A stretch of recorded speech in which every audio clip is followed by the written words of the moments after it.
So after the Angels made Matsuzaka throw 31 pitches, they don't score. And now they hope that Escobar has it together as he delivers strike one to Pedroia. Escobar can be overpowering, as you can see, won 18 games. Lackey won one more, but a lot of people will tell you that Escobar all season long was a little more consistent. We'll take a look at the scouting report. He can top out that fastball at 95, has an excellent splitter, and his straight change is becoming one of his best pitches. 31-year-old native of Venezuela, Pedroia chopping one that's gloved by Asturias. And so Pedroia, who was hitless in 4 at-bats in his postseason debut in Game 1, is retired here. Now Kevin Youkilis, who had his first postseason hit. First inning Wednesday night, a home run. Takes strike one here. Youkilis got hit by a pitch on his wrist on September 15. He was out 10 days, and there was concern as to how ready he might be for this beginning of the postseason. Looked pretty ready. Well, Youkilis said that it wasn't without soreness, but it wasn't sore enough to keep him out of the postseason.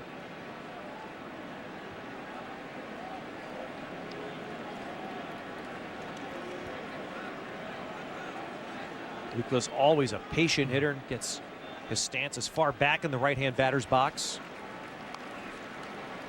There's always one hitter that early in the game will erase the back line of the batter's box. You can see the right-hand batter's box, it's already gone. Just a little remnant of it there on the inside corner.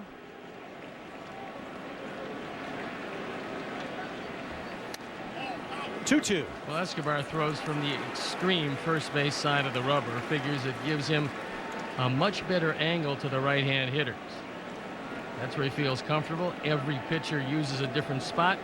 You can see where Escobar sets up. And when his splitter is right, you just have no chance with it. On the velocity, they're 98, but it's ball 3. Poppy waiting.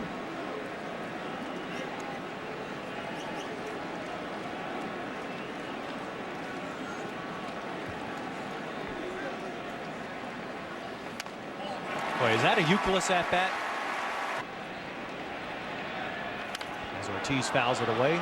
The man on deck, Manny Ramirez, by comparison, 20 career postseason home runs. Well, David Ortiz has never had much luck with Kelvin Escobar, and that's been somewhat surprising. He's only hit 167 against him. Just 4 hits.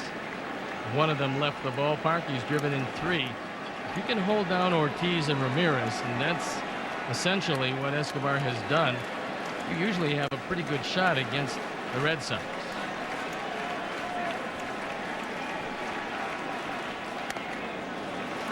Ortiz takes 1 ball, 1 strike. Now they've got the shift on him, so they have the 3 infielders on the right side.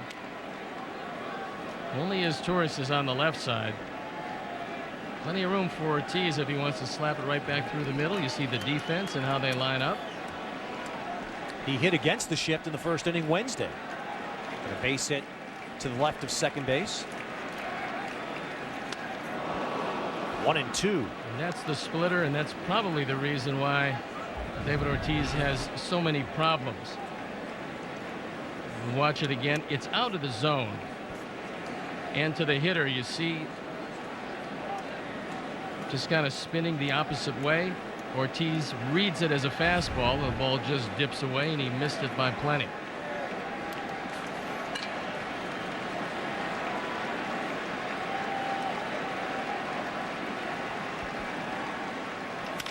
And there's another one to the left of second. So in the first 2 games of this series, Ortiz in this first at-bat has been willing to go the other way and delivers a hit. Well, there's the season numbers for Ramirez. He bats here with 2 on and 1 out.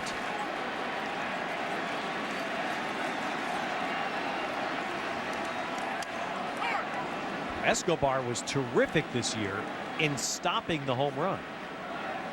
He only gave up 11, and Ramirez has only hit 1 in 34 at-bats against Escobar.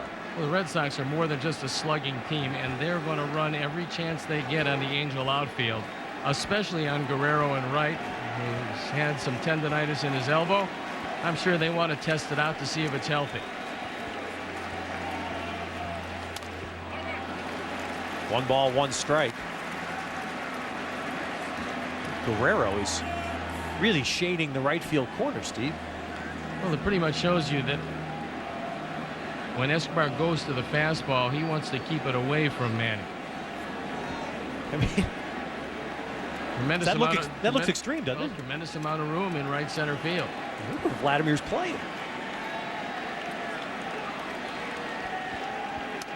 Of course, these teams, and nothing that you see in postseason baseball is without reason, as teams that know, as both of these teams did, that they were going to postseason.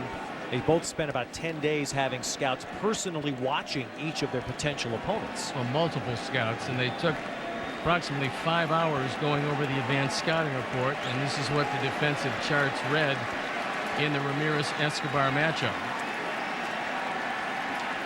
Youkilis and Ortiz, the runners, staying away, and it's 2-2. Gary Sutherland, who's the head of pro scouting for the Angels, was the man that was responsible for coordinating their scouting efforts. Dana Levangie, Dave Howard did it so for the Red Sox. And they are really, those are the unsung heroes of successful teams.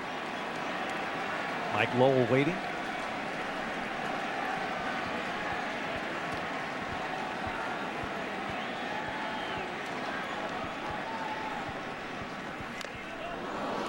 And Ramirez got a piece.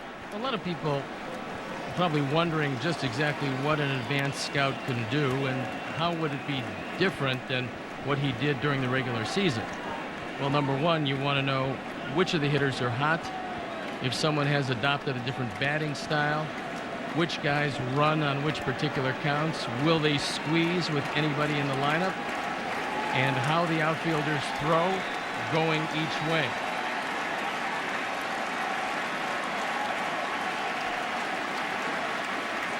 2-2 now to Ramirez.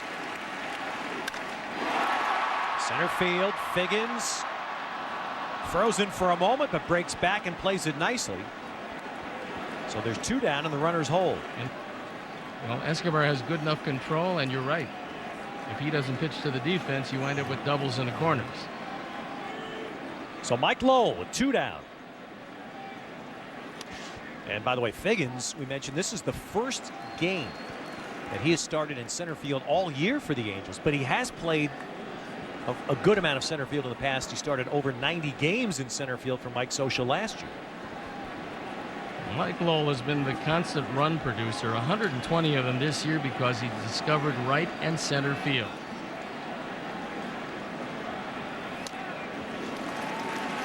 In years past, Lowell was known as a dead pull hitter. If he kept the ball away, he would roll over the top and either fly out to left field or hit a ground ball to the left side. But this year, Dave Magadan, the hitting coach, has explained to him, look, they're going to try to stay away from you. That's not a pitch you want to pull. In the first game of the series, he took one right back up the middle, drove home a run, and it looks like Escobar, at least early in this one, wants to stay away from him. And there's a look at Dave Magadan.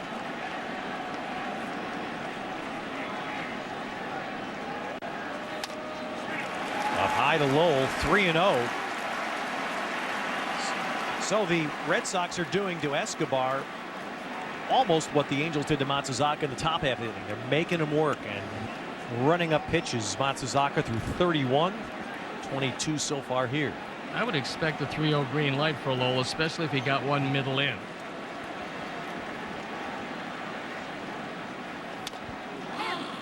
Now there's an example of a pitch that was a pitcher's pitch. That ball was on the outer third of the plate. Even if you do get the green light, if it's not where you're looking, if you're not going to zone hit and pick out a spot where you want the ball, just take it. You still have 2 others to work with.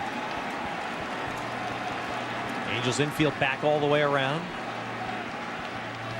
And Lowell draws the second walk of the inning. So they're loaded with 2 outs for J.D. Drew. Mike Butcher, the pitching coach for the Angels, is going to make the trip to the mound.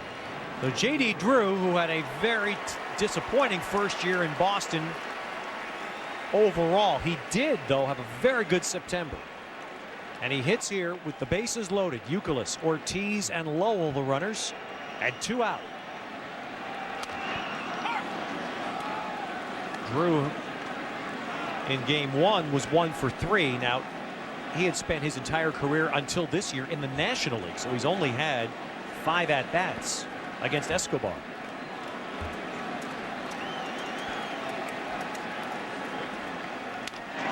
Up the middle, and J.D. Drew delivers. They're going to wait Big Papi home behind Youkilis, and he will score 2-0 Red Sox.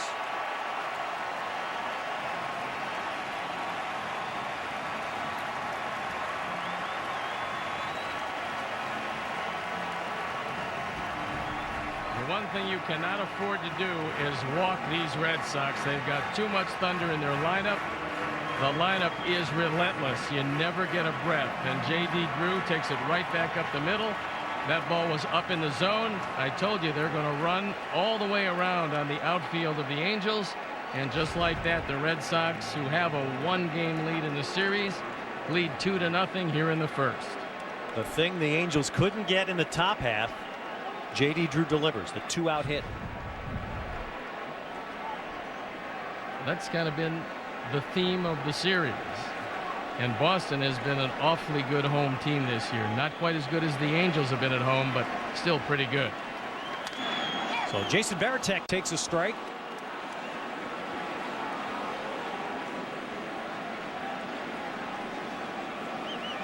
This is the bottom 3 we mentioned in terms of history.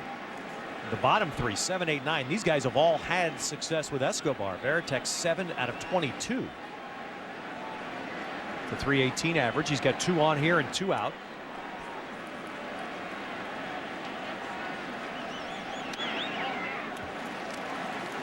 Escobar, the Angels sat him down the last 2 weeks with that questionable shoulder. Then they pitched him in Oakland last Saturday, and he gave them 6 very good innings, only 1 run. And that led Mike Scioscia and staff to believe that Escobar was fine and good to go here in game 2.